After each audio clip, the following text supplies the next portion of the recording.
Hey guys, welcome back to my channel. I'm Eric and I like to read, and today I'm going to be doing my magical readathon Spring Equinox TBR. I know it's been a while since I've filmed. I took a little bit of a break within the last couple weeks. Just life got in the way. I had a lot of stuff to do and I just didn't get to filming. So I'm back.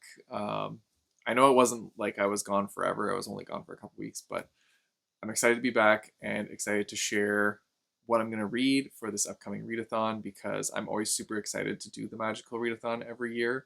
I will also be participating in another readathon at the same time. So I'm going to be doing two readathons and we're going to see how that goes. The other readathon I'm going to be doing is called Tome Infinity and Beyond. This is a readathon that has been held in the past, but it hasn't been done for about 6 years or so now. So it's back and I'm excited to do it. A lot of the prompts are themed around like sci-fi stuff, but it's a very open-ended readathon and it's super easy to do. So I'll go into more explanation on that once I get through my TBR. I'll like explain which books I'm crossing over to use for that readathon as well. I'm technically a co-host for it. It's run by Meg from Loops and Lore with Meg. I'll put her in the description down below as well. And then the other co-hosts are Steph from Novelty Corner and Kat from Brews and Reviews, as well as myself. So we're the ones like organizing it, running it, and yeah, we're gonna see how we do. But anyways, I will do the Magical Readathon TBR first, and then I will talk about which books I'm crossing over and for what prompts. So for the Magical Readathon this year, I decided that I wanted to go for the role of Bard. I'm switching it up, I'm doing something different, and I think a Bard would be a lot of fun. I find Bards just hilarious in whatever they're um, in D&D or in just like what is that show, The Witcher. The Bard was just like the guy that like kept cracking me up all the time, and so I was like, you know what, I want to take on this humorous role and be a bard and see how it goes. Although I don't really know many instruments other than the drums, so if I can like walk around with a strap-on drum set, then cool, that's what I'll do. But anyways, so I'm going to do a bard, and for the spring equinox, the bard only has 5 prompts. So as long as I can complete 5 books, then I can do it. I can complete this TBR. And I've been doing pretty well this year, so I feel like I could do this. Although some of these books that I've chosen are a little bit larger, but that's okay. So for the first one, the first class I need to take is Art of Illusion. Sorry, if I'm looking down, it's because I got my little like notepad here. But the first one is Art of Illusion, and so that's to read a book that you already had on your planned TBR. And this one I definitely had planned because this one came out this month, and I have been dying to read this book. That is Sunrise on the Reaping. The receipt's still in here because I just bought it this weekend, but I am super excited to read this book. Like, you better believe I'm going to be powering through this. This is most likely going to be the first book I read in the month because I'm just so excited to read it. This one is following the story of Haymitch and Haymitch's games. So I don't even know what to expect going into this, but you know that he went through it because you see him later on in the series and how much these events have affected him. So I can only imagine this is going to be a very intense book, and I've been seeing so many people post about it saying that it wrecked them. So I'm like kind of nervous going into it, but I'm still really looking forward to it. And yeah, I can't wait. I do know that this one from the synopsis is another quarter quell. So it's on the 50th anniversary of the Hunger Games. And because of that, in this one, they take double the amount of people into the arena. So that's all I really know going into it, but I think it's going to be super intense and I cannot wait. If it's anything like the other books in the series, like I flew through those books. So I feel like this is going to be one that I will not want to put down. The next prompt I had was spells and incantations, and this was to choose a book that had a word from the title of the last book you read. And the last book I read was Find You First. So I had 3 word options to use. And I found one on my TBR called As You Walk On by Julian Winters. This one, I have heard this author's name before, but I've never read any of their work.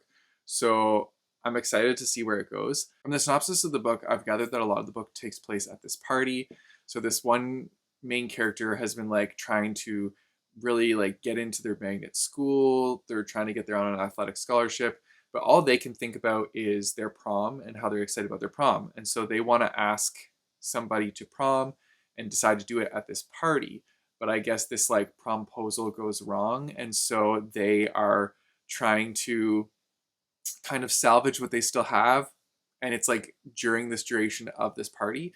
So they're like hiding out in a separate room, trying to like escape everything. And I guess other people keep coming into this room to also escape different situations that they're in.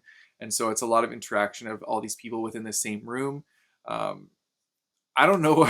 It sounds kind of bizarre, but like I don't know what more there is to really explain the synopsis of this book. But it seems interesting. It's a contemporary book, and I always find that those go super fast. And I know that a lot of people like this author. So I'm looking forward to seeing where it goes. And yeah, I hope it's a good, enjoyable book. The next prompt was Inscription. And so this is to choose a book based on its like first sentence. So you choose 3 different books, and whichever book has the best first sentence, that's the one you read. So these are all books from Marcus's shelves, and here they are. So we have Red Sister by Mark Lawrence. We have The Library at Mount Char by Scott Hawkins. And then we have Nevernight by Jay Kristoff. So I ended up choosing Nevernight because the first sentence in this book is quite captivating. I will read it for you guys. Actually, I'll read all of them. We'll start with Red Sister, and then I'll like go through and read each one.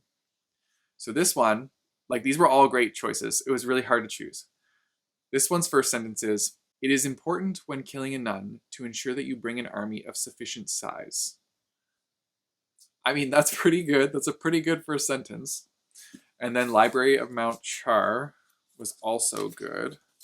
This one says, "Carolyn, blood-drenched and barefoot, walked alone down the 2-lane stretch of blacktop that the Americans called Highway 78. Okay, also very captivating. But this one ended up winning just because it made me laugh. And the first sentence of Nevernight is, "People often shit themselves when they die." And so I was just laughing at that. I thought that was hilarious. And yeah, so from what I'm told about this one, it's about assassins and revenge. It has footnotes in it, which some people like, some people don't. I feel like I will like it because I tend to like books with footnotes. I don't know. I've always just been very like analytical about that kind of thing within books, and like learning everything you possibly could, or taking in as much knowledge as you can. So I think that's gonna be funny to me, and I'm going to enjoy that. And yeah, I don't think it'll be very disruptive at all. So this is my choice for that prompt. And then I had Lore, and this one was a little tough because this one was to try and find a book with like a musical term in it. So I'm reading the book When the Bones Sing by Ginny Myers Sane, I think is how you say their name. They wrote a book that I read previously called Dark and Shallow Lies, and I really enjoyed this one. That one was like set in like swamp country, and it was a thriller about a missing girl. I really, really enjoyed that one. This one says it's a new Southern Gothic supernatural thriller about a teen girl in a small Ozark town who can hear the bones of the dead. So I think it's like her and her friends, she like helps find missing people's bones, and kind of like helps bring rest to those families who have been searching for those. But in this one, her and her friend go further out into the Ozarks to explore something different that has been happening, and it's something that like has been drawing her in or something like that. I don't know like the full idea of it, but even that, like, I'm excited for because I really enjoyed this author's other thriller book. So I'm just excited to read more by them. I think it's going to be really interesting, and I'm looking forward to it. And I also really love their covers. Their covers are always like kind of like similar style, but they just, I don't know. There's so many like little elements to them that are just very subtly put in there, and they're just nice. And then the last one I have is Restoration. And so this is to read a book that has an average of 4 or higher of a rating. And so I checked on Goodreads, and this one has a 4.03. So it just makes the cut. And that is Bad Witch Burning. This is another one that's been on my TBR for a while, and I have meant to read this one before. I've put it on previous TBRs, but just didn't get to it. And so I'm finally going to do it this time because I'm crushing this readathon. I'm doing it. You know what? I'm just going to read you the synopsis so I don't like butcher my way through this one. But this is what it says. Cottrell can talk to the dead, and she wishes it made more money. She's been able to support her unemployed mother and mom's deadbeat boyfriend of the week so far, but it isn't enough. Money's still tight, and to complicate things, Cottrell has started to draw attention. Not from this world, from beyond. And it comes with a warning. Stop, or there will be consequences. Cottrell is willing to call the ghosts on their bluff. She has no choice. What do ghosts know of having sleep for dinner? But when her next summoning accidentally raises someone from the dead, Cottrell realizes that a live body is worth a lot more than a dead apparition. And warning or not, she has no intention of letting this lucrative new business go. Only magic isn't free, and dark forces are coming to collect. Now Cottrell faces a choice: resign herself to poverty or confront the darkness before it's too late. That sounds interesting. Like I'm very intrigued by the whole concept of like utilizing that power um, to just like make ends meet.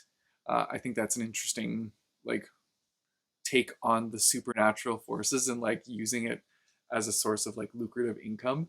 So yeah, that should be interesting, and we'll see where it goes. But yeah, those are the books I'm planning to read for the Magical Readathon. Now they cross over with the other readathon because Meg has created this whole kind of like really interactive graphic, which I will share. I'll put it in the description down below. But it has the whole like 3 different sections because it's sci-fi based, and it has 3 different sections. And the way it works is like you need to complete 2 prompts from each section to like complete the whole readathon.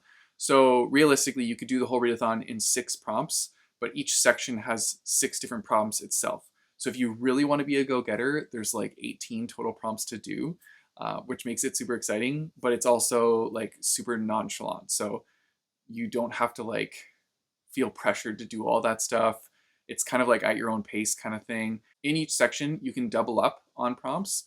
You just can't double up across the different like 3 main pillars. Yeah, it looks like this, which is really cool. You'll get a better view of it when you like just go to the link in the description. But there's like the Solar Frontier, which is the beginner, and then Nebula Expanse, which is the intermediate and like middle, and then Cosmic Rift, which is the end. And when you hover over each thing, it like gives you the prompt for each thing.